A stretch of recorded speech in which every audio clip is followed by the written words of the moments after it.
NATO leaders met in Turkey yesterday. Technically, the meeting was called to discuss mostly military and defense issues. However, there were economic headlines too, impacting at least one European country. Lars Halter is with Deutsche Welle and he joins me from Berlin. Lars, what can you tell us?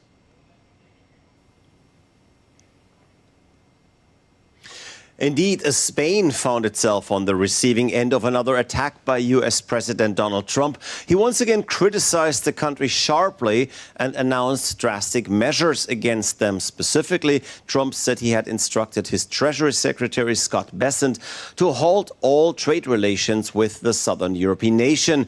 Trump described Spain as a, quote, a terrible partner in the military alliance, and he said, "I don't want to do business with them. They are hopeless. They are bad people." What exactly irked the US president is, of course, Spain's open criticism of Trump's war in Iran.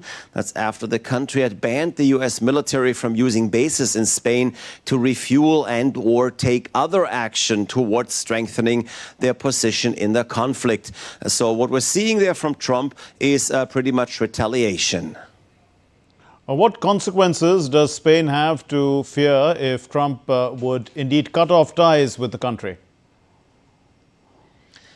For now, Spain does apparently not fear anything at all. In fact, the government in Madrid reacted calmly to Trump's announcement. The office of Spanish Prime Minister Pedro Sanchez said that the remarks were, quote, being treated as a routine matter, which sounds a bit like they're not taking this very seriously. Spain says they maintain excellent social, cultural and economic ties with the US, and the government has no intention of changing that, meaning, of course, their own government. They say that the historically grown bilateral relations were mutually beneficial in terms of both trade and defense. Well, Lars, how will the story develop now? I mean, what's going to happen to US-Spanish trade? Well, that's a very interesting question because there is no process for what the American president is demanding.